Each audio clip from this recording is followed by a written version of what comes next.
jasiiradda Suqadara waxaa lagu tiriyaa jasiiradaha ugu waaweyn ee Soomaalidu leeyihiin ee xoogga looga haysto.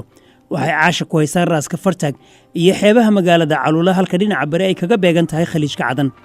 waa dhul ballaaran oo isagu ka kooban 4 jasiiradood oo ugu waaweyn oo dhammaantood dacaabad weynta Hindiya. intuba waxay si dhow ugu xiriirsan yihiin Puntland oo horay loo oran jiray gobollada waqooyi bari ee Soomaaliya. badka dhulka ayaa lagu qiyaasay 3796 kiiloomitir oo isku wareega tan oo u dhiganta 3 jibaar bedka dalka Bahrain. Yemen oo imika jasiiradda xoog ku haysata waxay u jirtaa 300 oo kiiloomitir halka ay xeebaha Puntland ee Soomaaliya u jirto oo kaliya 100 kiiloomitir.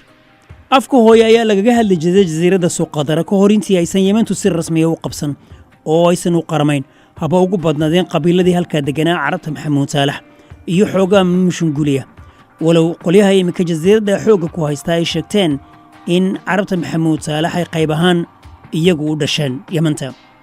arrintan ayaad iska garan kartaa inay tahay tug gacan ku rimisa dad asal iyo faracba Soomaali ah sida ay dal iyo dad kale u sheegtaan waa arrin iyadna fiiro gaar ah mudan.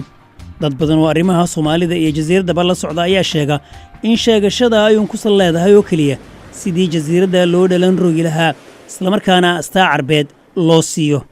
waxa ay ka fikirin in Soomaalidu aysan ahayn dad si sahlan loo yeelan karo.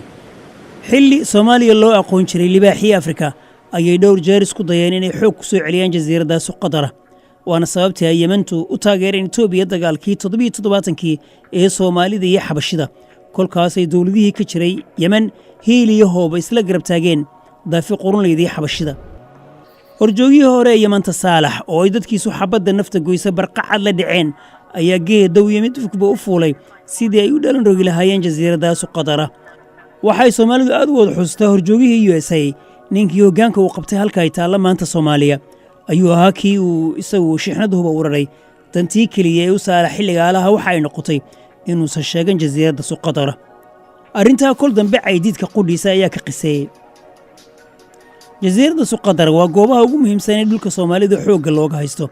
waxay istaraatiij gaara u leedahay waa goob ay maraakiibta socdaalka ee barigii galbeedka isaga gudbaya ku nasan karaan isla markaana shidaal iyo cunno wixii ay u baahdaan ka qaadan karaan. gaar ahaan tan ay Suqadara sida gaarka caanka ugu tahay ee argoostada.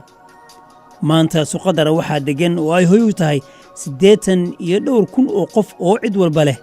inta badan dadkaasi waxa ay ka shaqeeyaan wax soo saarka beeraha, dhaqashada xoolaha iyo tan ugu muhiimsan ee ka kalluumaysiga khayraadka badda.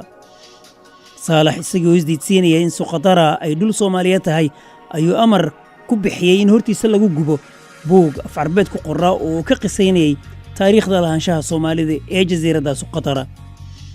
in badan oo aqoonyahanka Soomaaliyeed ayaa qaba in isku day walba oo ku jeeda sidii loo dhalan rogi lahaa jasiiradda ayuun baabah iyo halaan jirin ku intihoon doonto Soomaaliduna aysan weligood ka hari doonin soo celinta dhulka imika boobka looga haysto iyadoo loo marayo dariiqad diblomaasiyadeed oo si rasmi ah loo meel mariyo amba shanta la isula tago halkii ay dooniba ha gaadhe.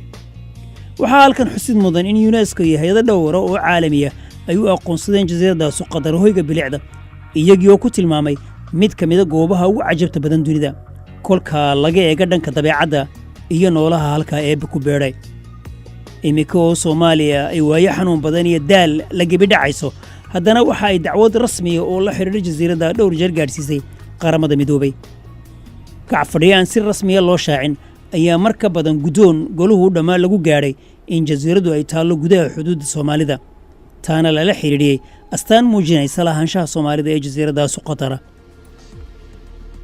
tani intaa meel fadhiisatira ayaa lagu sheegay sida ay qabaan khubarada xagga amniga ah in ciddii hanata jasiiradda ay si dhan u maamuli doonto 7 badood ee ugu caalamisan dunida kuwan oo ay qayb ahaan ka mid yihiin badweynta Hindiya, Baabul Mandab iyo badda Carbeed. waana sababta hor iyo horaanba ay dawladaha ugu awoodda badan dunida isha ugu hayeen jasiiradda Suqadara 10kii qarni ugu dambeeyay ilaa iyo maanta. taasi waa nin iyo damiciye tan inta badan aadanaha oo dhan ka yaabisay ayaa noqotay in jasiiradda Suqadara imika Imaaraadka laga iibiyay. nin odayo oo ku nool jasiiradda oo diiday in la xuso magaciisa ayaa yidhi imika jasiiradda Suqadara waxaa xoog ku qabsaday dalka Imaaraadka mana geli kartid kamana bixi kartid adigoo aan ogolaasho ka haysan Imaaraadka. qaar kale oo goobjoogayaal ah ayaa iyaguna sidaa u dhigay.